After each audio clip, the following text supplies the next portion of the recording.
You really think anyone is going to believe you over me, Ronald? Robert Hall sneered, adjusting his $3,000 silk tie. You're a black man from the South Side sitting in a boardroom you don't belong in. I'm legacy. When the feds find that dirty money in your accounts, they won't look twice. They expect it to be you. Ronald Hayes stared back, his expression completely unreadable, the silence stretching into a razor-thin wire of tension. You're right, Robert, Ronald whispered. They expect it to be me. That's exactly what I'm counting on. The Chicago skyline was a jagged silhouette of steel and glass against a bruised twilight sky. Inside the monolithic headquarters of Vanguard Logistics, 50 floors above the sprawling grid of the city, Robert Hall was orchestrating a masterpiece of deception. Robert was the senior vice president of operations, a man born with a silver spoon so deeply lodged in his mouth it had tarnished his soul. He was the kind of corporate predator who viewed human beings as line items on a spreadsheet, expendable and easily erased. But recently, Robert had a massive problem. $30 million missing from Vanguard's offshore accounts, laundered cleanly through phantom freight shipments to cover his immense gambling debts and his illicit partnerships with the local Chicago syndicate. The Financial Crimes Enforcement Network, FinCEN, was sniffing around. Audits were imminent. Robert needed a scapegoat, and he needed one fast. He needed someone with access. Someone whose sudden downfall would neatly tie up all the loose ends without casting a single shadow on the executive suite. Enter Ronald Hayes. Ronald was the director of Global Freight, a brilliant, meticulous man who had clawed his way up from the gritty streets of Chicago's Englewood neighborhood to the pristine corporate apex of Vanguard. He was everything Robert was not: principled, self-made, and exhaustively thorough. Ronald possessed an MBA from Northwestern, earned through late nights and sheer unrelenting grit. He was a pillar in his community, a mentor to young black men, and unfortunately for him, the perfect profile for Robert's trap. It's a master stroke, really, Robert murmured to himself, swirling a glass of Macallan 25 in his corner office. He looked at the forged documents spread across his mahogany desk. For weeks, Robert and a handful of corrupt cronies in the IT department had been meticulously routing the digital footprints of the laundered money directly to IP addresses associated with Ronald's office terminal. They had opened offshore shell companies in the Cayman Islands, naming Ronald as the primary beneficiary using forged signatures and stolen biometric data. Robert's logic was steeped in a vile, arrogant prejudice. He calculated that the authorities, the media, and the corporate board would easily digest the narrative of a black executive who got greedy. It's the story they want to believe, Robert thought with a dark smirk. The local boy who made good but couldn't leave the hustle behind. Down the hall, Ronald Hayes sat at his desk, his eyes scanning the latest freight manifests. For weeks, he had noticed terrifying anomalies. Entire fleets of cargo ships logging port entries that didn't match their GPS tracking.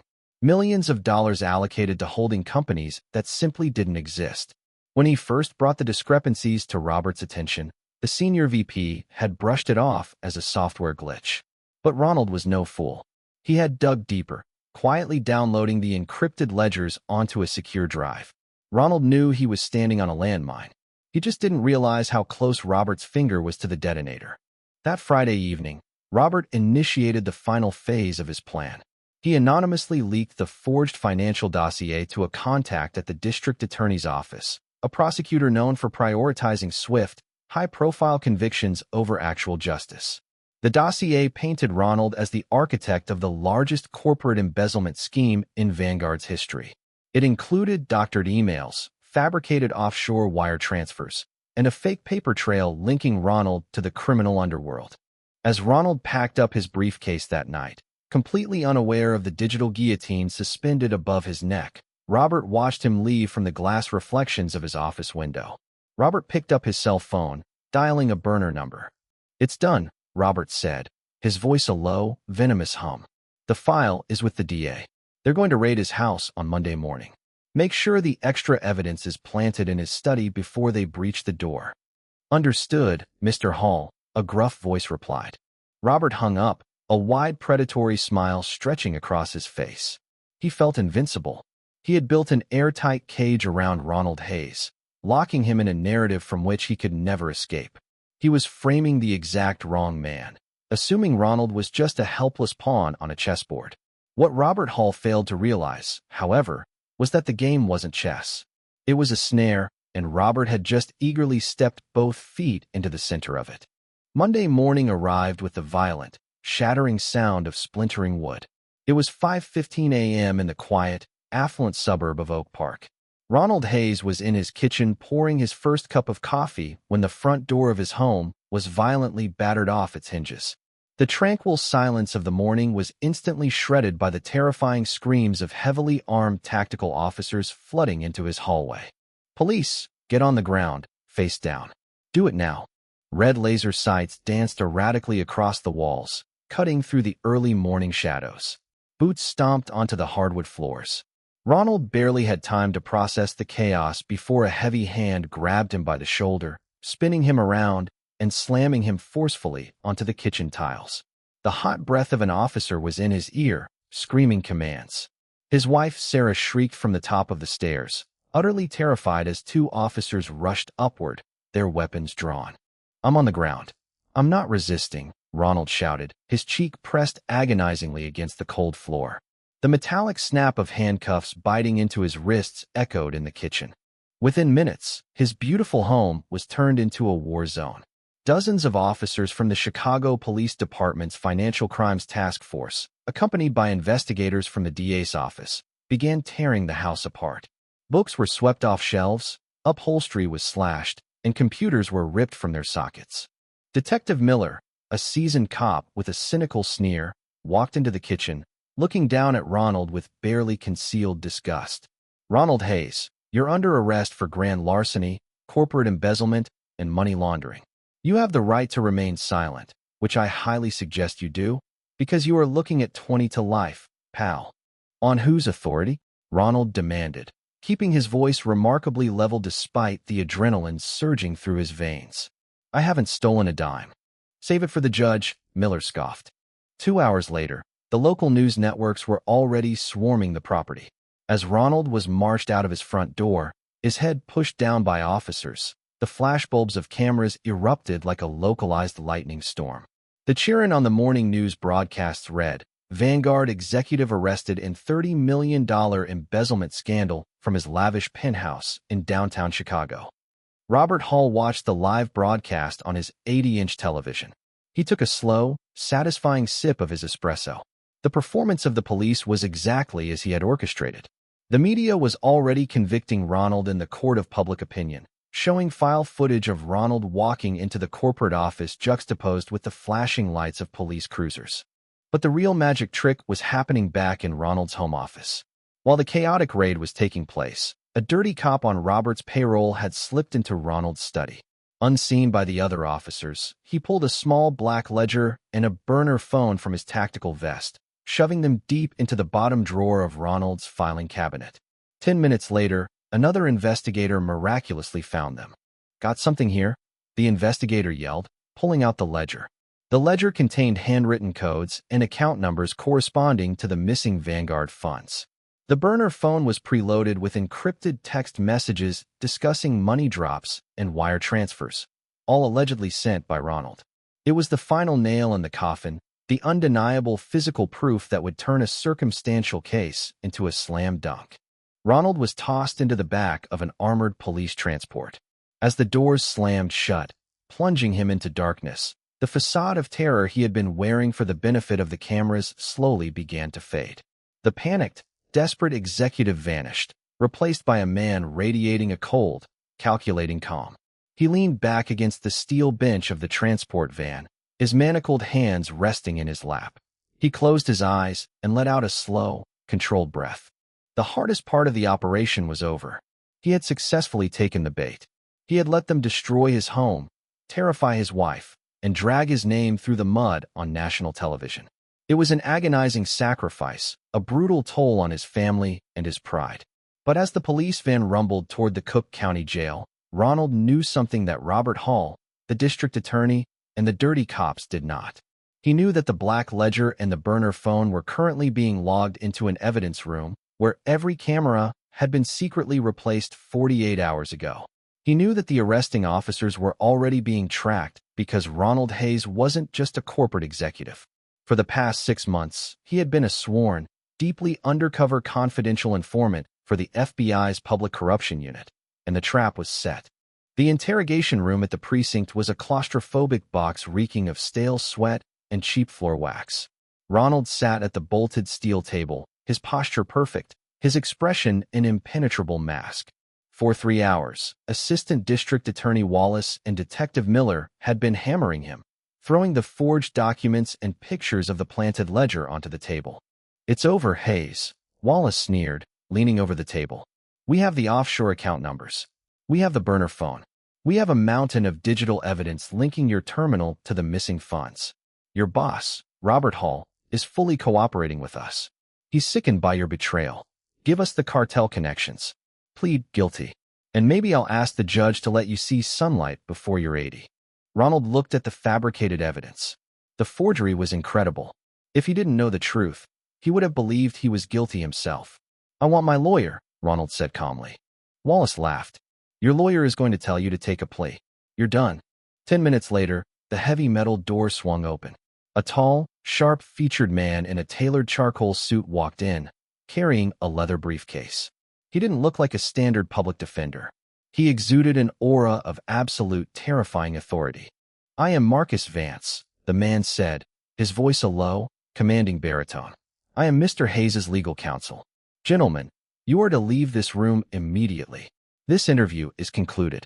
Wallace scoffed. "You can have 5 minutes, counselor, before we formally book him." Vance reached into his breast pocket and pulled out a slim leather wallet, flipping it open to reveal a gold shield. "Special Agent Marcus Vance, Federal Bureau of Investigation, Public Corruption and Organized Crime Task Force, out of the Dirksen Federal Building. This is now a federal hold. Clear the room, Wallace, before I arrest you for interfering with a federal investigation." The blood completely drained from Wallace's face. Detective Miller took a stunned step back. Without another word, the 2 local officials practically stumbled out of the room, slamming the door behind them. Vance locked the door, turned to the mirror, knowing it was off, and let out a heavy sigh. He pulled a specialized electronic sweeper from his briefcase, running it over the table and the walls to ensure the room wasn't bugged. Once the green light flashed, his stern demeanor softened slightly.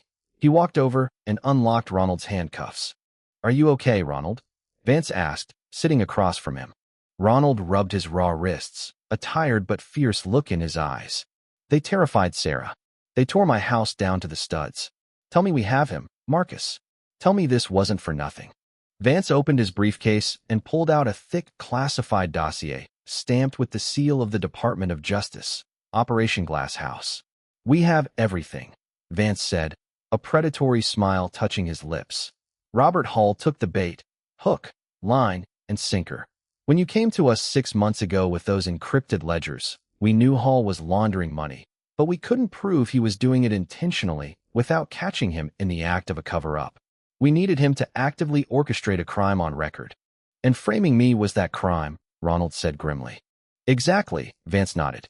"Because you allowed yourself to be the target, Hall got careless. The dirty cop who planted the ledger in your house. We have him on hidden 4K video from a camera we installed in your smoke detector last week. The burner phone. Hall bought it himself at a kiosk in the Loop. We have the credit card receipt and the CCTV footage of him holding it. We've been monitoring every single wiretap, every email, and every meeting he's had with the DA." Ronald leaned forward. "So we arrest him now?" "No," Vance said, his eyes turning cold. "If we arrest him now, his high-priced lawyers will claim the cops acted independently. They'll spin a narrative, delay for years, and he might slip away. We want Hall to bleed. We want to dismantle his entire network, including the corrupt officials in the DA's office, who happily expedited this fraudulent case just to put another black man in prison." "So what's the play?" "We go to trial," Vance said smoothly. "We let the DA indict you. We let Robert Hall take the witness stand in a court of law. We let him raise his right hand, swear an oath to God, and commit blatant, undeniable perjury on the public record. Once he officially testifies and submits the forged documents as evidence under oath, we lock the courtroom doors." Ronald felt a shiver of adrenaline course through him. It was a terrifying gamble. If the FBI's timing was off by even a fraction, Ronald could go to prison. But he thought of Robert Hall's arrogant smirk, the way Hall had looked at him like he was nothing more than an expendable piece of trash.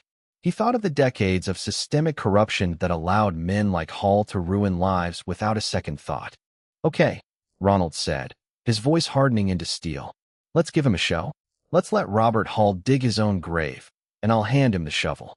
For months later, the George North Layton Criminal Court building was an absolute zoo. The media had whipped the public into a frenzy over the Vanguard Logistics embezzlement trial. To the outside world, Ronald Hayes was a pariah, a symbol of corporate greed who had betrayed his community and his company. Inside Courtroom 402, the atmosphere was thick with tension. Judge Elena Rostover, a no-nonsense jurist with a gavel made of iron, presided over the packed room. At the prosecution table, Adam Wallace strutted like a peacock, confident that this high-profile conviction would catapult him to a political career. At the defense table sat Ronald Hayes, dressed impeccably in a navy blue suit, exuding an unnatural stoic calm. Beside him sat Sarah Jenkins, an elite federal defense attorney specifically brought in by the FBI to play the role of his private counsel. To the naked eye, the defense looked utterly defeated. They had called 0 witnesses during their case in chief, offering only mild objections as the prosecution paraded their evidence. The gallery was packed with Vanguard executives, journalists, and curious onlookers. In the front row sat Robert Hall, looking like the picture of an aggrieved corporate leader. He wore a somber expression, but his eyes danced with malicious glee whenever they landed on Ronald. "The prosecution calls Robert Hall to the stand," Wallace announced. A murmur rippled through the courtroom. This was the moment everyone had been waiting for. Robert stood up, buttoned his tailored suit jacket, and strode confidently to the witness box. He placed his left hand on the Bible, raised his right hand, and swore to tell the truth, the whole truth, and nothing but the truth. Perjury, Ronald thought, watching Hall sit down. "Strike one." Wallace approached the podium. "Mr. Hall, can you describe your relationship with the defendant, Ronald Hayes?" "It was a relationship built on deep trust," Robert said, his voice dripping with faux sorrow. "I mentored Ronald. I fought for his promotions. I believed in him when others said he wasn't ready for the executive level. To discover that he was using Vanguard's infrastructure to steal $30 million, it broke my heart." Wallace nodded sympathetically. "Mr. Hall, I direct your attention to Prosecution Exhibit D, the black ledger found in the defendant's home. Can you identify the handwriting?" Robert put on a pair of reading glasses, inspecting the projection on the screen. "Yes, that is unequivocally Ronald's handwriting. He used those codes to mask the shipments. Furthermore, I personally reviewed the IP logs from his office computer. The digital footprint definitively shows the funds were transferred while he was logged in alone in his office." For 2 hours, Robert Hall spun a masterful, devastating web of lies. He authenticated forged documents. He testified to conversations that never happened. He painted Ronald as a desperate, greedy man who had gotten in over his head with dangerous criminals. With every lie, the jury's faces hardened against Ronald. The reporters in the gallery furiously typed their drafts, ready to publish the final condemnation of Ronald Hayes. "Thank you, Mr. Hall," Wallace said triumphantly, turning to the defense table with a smug smile. "Your witness." Robert Hall settled back into the witness chair, looking directly at Ronald. He offered a microscopic, arrogant tilt of his head, a silent, mocking declaration of victory. "I win," the look said. "You lose." Sarah Jenkins stood up slowly from the defense table. She didn't carry a legal pad. She didn't carry a binder. She simply walked to the center of the courtroom, her heels clicking sharply against the polished wood floor. She looked up at the judge, then at Robert Hall. "Mr. Hall," Jenkins began, her voice soft, but carrying a strange, piercing acoustic resonance in the silent room. "You just testified under oath that you personally reviewed the IP logs from Mr. Hayes' computer. Is that correct?" "That is correct," Robert replied confidently. "And you testified that the handwriting in the black ledger belongs to Mr. Hayes?" "Yes, without a doubt." Jenkins smiled. It wasn't a friendly smile. It was the smile of a hunter who just heard the trap snap shut. "Mr. Hall, are you familiar with the Financial Crimes Enforcement Network, FinCEN?" Robert's eye twitched just barely. "I am aware of the agency." Yes, standard corporate knowledge. Are you also aware, Jenkins said, raising her voice slightly, that it is a federal crime to knowingly submit forged documents into a court of law, to conspire to frame a private citizen, and to launder $30 million for the Chicago syndicate? Adam Wallace slammed his hand on the table. Objection, Your Honor. Counsel is testifying and badgering the witness. This is absurd. Overruled, Judge Rostover said sharply, leaning forward, her eyes narrowing at the defense attorney. I'll allow it, but tread carefully, counselor. Jenkins turned back to the witness. Mr. Hall, would it surprise you to know that the defendant, Ronald Hayes, has not used his office computer to transfer a single file in over 6 months? Because for the last 6 months, Mr. Hayes's terminal has been entirely ghosted and mirrored by the Cyber Division of the Federal Bureau of Investigation. The courtroom went dead silent. The air seemed to instantly evaporate from the room. Robert Hall's confident facade cracked, a sudden sheer terror pooling in his eyes. His mouth opened, but no words came out. At the prosecution table, Wallace froze, looking around in utter confusion. Jenkins didn't give Hall a chance to breathe. The trap was springing, and she was going to tear him apart. Your Honor, Sarah Jenkins announced, her voice ringing out like a bell toll. At this time, the defense calls its first rebuttal witness. We call Special Agent Marcus Vance of the FBI Public Corruption Unit. The heavy oak double doors at the back of the courtroom swung open violently. Agent Vance, flanked by 4 heavily armed federal marshals and 2 forensic accountants, strode down the center aisle. The gallery erupted into chaotic whispering. Reporters stood up, craning their necks. Adam Wallace looked like he was going to vomit. Robert Hall gripped the edges of the witness stand, his knuckles turning pure white. He looked at Ronald Hayes. Ronald wasn't looking down anymore. He was staring right back at Robert, his eyes burning with the furious fire of a man who had survived hell just to bring the devil down with him. Vance took the stand, flashing his federal credentials to the stunned jury. Agent Vance, Jenkins said, stepping to the podium. Can you explain the nature of your relationship with the defendant, Ronald Hayes? Ronald Hayes is a sworn Tier 1 undercover confidential informant for the FBI, Vance stated clearly, his voice echoing off the high ceilings. 6 months ago, he brought evidence of massive corporate embezzlement to our field office.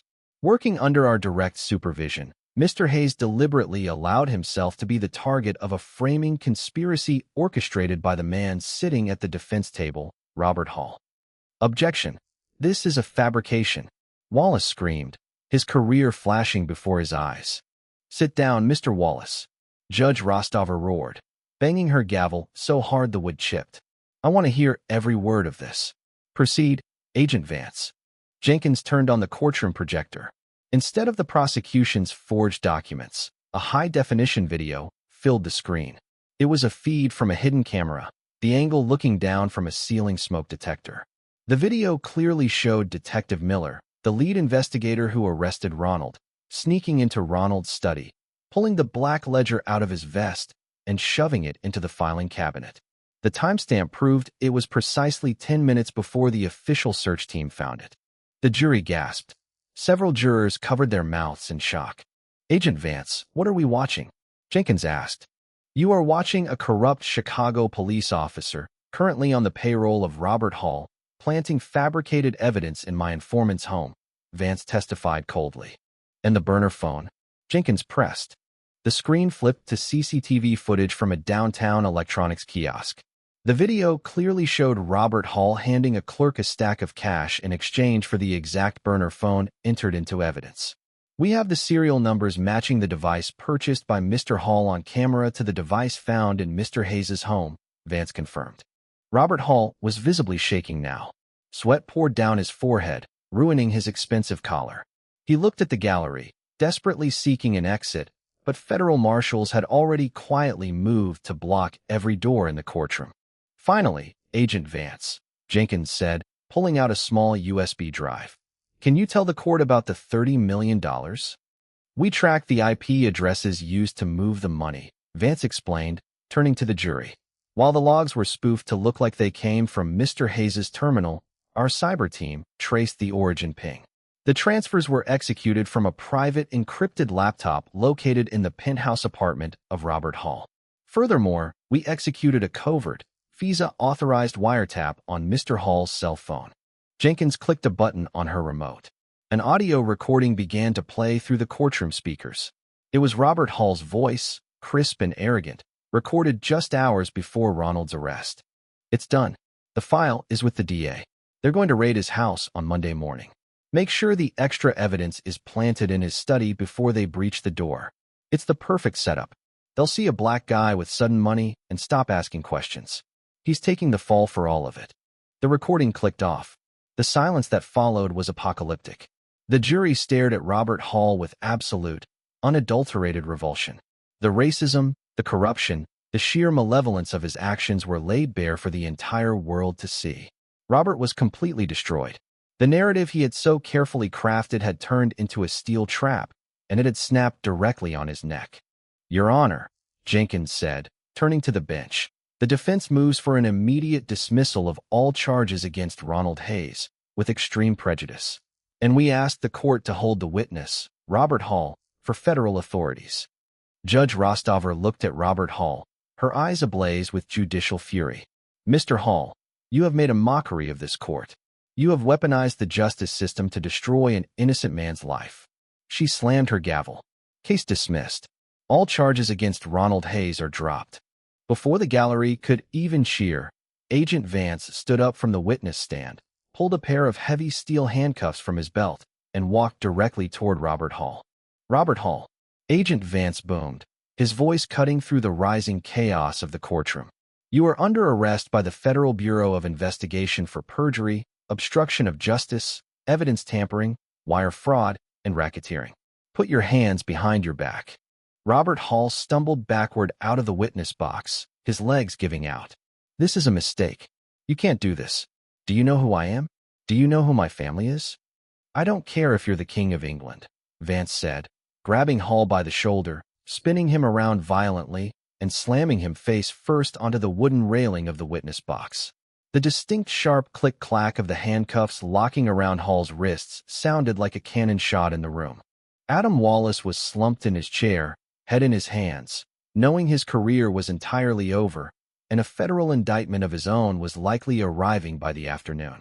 Detective Miller, who had been standing in the back of the courtroom, tried to bolt for the door, but 2 U.S. Marshals tackled him to the marble floor, cuffing him instantly.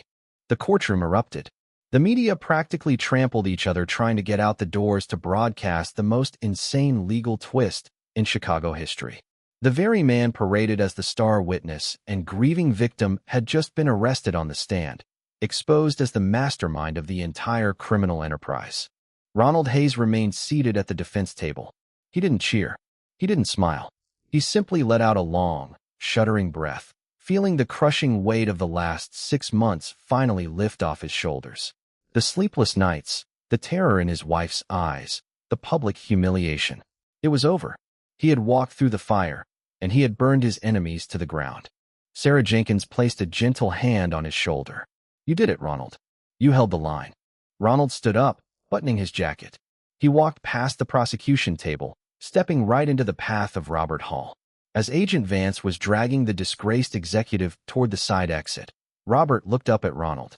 His expensive suit was wrinkled, his hair disheveled. The arrogant, untouchable corporate predator was gone, replaced by a broken, terrified criminal facing decades in a federal penitentiary. "You set me up," Robert hissed, tears of humiliation stinging his eyes. "You ruined my life." Ronald looked down at him, his expression cold and unforgiving. "No, Robert. I just gave you the rope.